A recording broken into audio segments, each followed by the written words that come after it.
So, Josh, fixed annuities. What are fixed annuities and how do they work?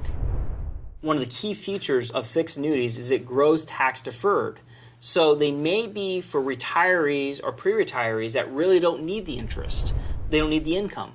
But what they want is protected place for their monies to grow tax deferred. And then they know exactly what they're going to get. They're going to make it a minimum rate of return. For these people, fixed annuities often make sense. By the way, there's no administration fees for fixed annuities. The insurance company makes money like most financial institutions, most banks. Think about it like when you give a bank $100,000, the bank pays you 1%, they get use of your money. The same thing happens here. The insurance company gets use of your money, but you can get 3-4%, maybe a little higher with a fixed annuity, and it grows tax advantaged. Now, if you grow your money tax deferred with a fixed annuity and you have an IRA that grows tax deferred, Blaine, does it make sense to take an IRA that's tax deferred and put into another tax deferred vehicle called a fixed annuity? Well, it kind of seems like that would be duplicative. And I 100% agree, because there's a lot of experts that says, why do you take tax deferred, put into tax deferred? So if you take one IRA money and put it in another tax deferred wrapper, people say that doesn't make sense. Generally speaking, fixed annuities historically have paid 1% to 2% higher than CDs.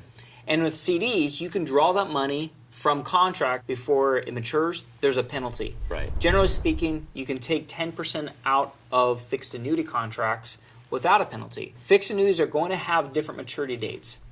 Now, if you were to go liquid fixed annuity, you might get less than 1% interest. If you went to a 15-year fixed annuity, you might get a 4% interest. If you go 7 years, you might get as much as 3.5% interest. So the longer you leave your money, the higher rate you get. Now, it's not like the immediate annuity where the income stops when you die. Whatever's left goes to your heirs. It's important to understand that all annuities avoid probate, they're creditor-proof, and they're tax advantaged in some way. Now, you do have to pay taxes when you pull that money out. So let's say you put $100,000 inside of a fixed annuity and it grows to $150,000. You'd have to pay taxes on the $50,000 when you pull that $50,000 out. There's not a lot to fixed annuities. It is what it is. You get the fixed rate of return for a period of time. And you know, Blaine, people look at treasury bills, CDs, or fixed annuities because they want principal protection. Right. Now, what happens to my money if the insurance company goes out of business? What happens to my money if the banks go out of business?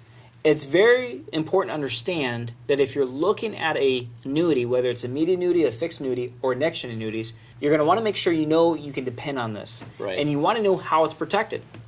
What happens in the past if an insurance company goes out of business, because the truth is it has happened.